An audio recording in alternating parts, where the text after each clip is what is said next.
with your leaky faucet. You bet I'm ready to get wet. It's gonna get messy, so you better scrape down and have your tools ready to go for all that action.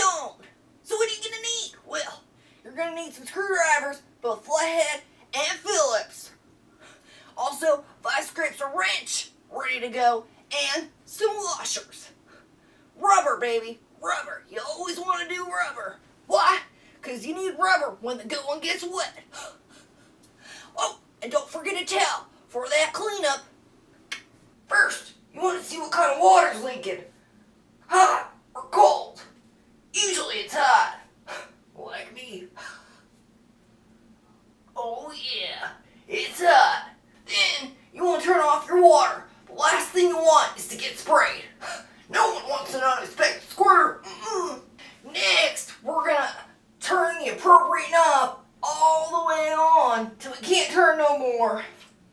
Decap and unscrew till that screw comes out, and then take off the knob. Easy, like a Sunday morning.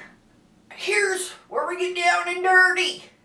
You're going to take your vice grip or your wrench, and you're going to pull out this piece right here, revealing your old, dirty, worn out washer.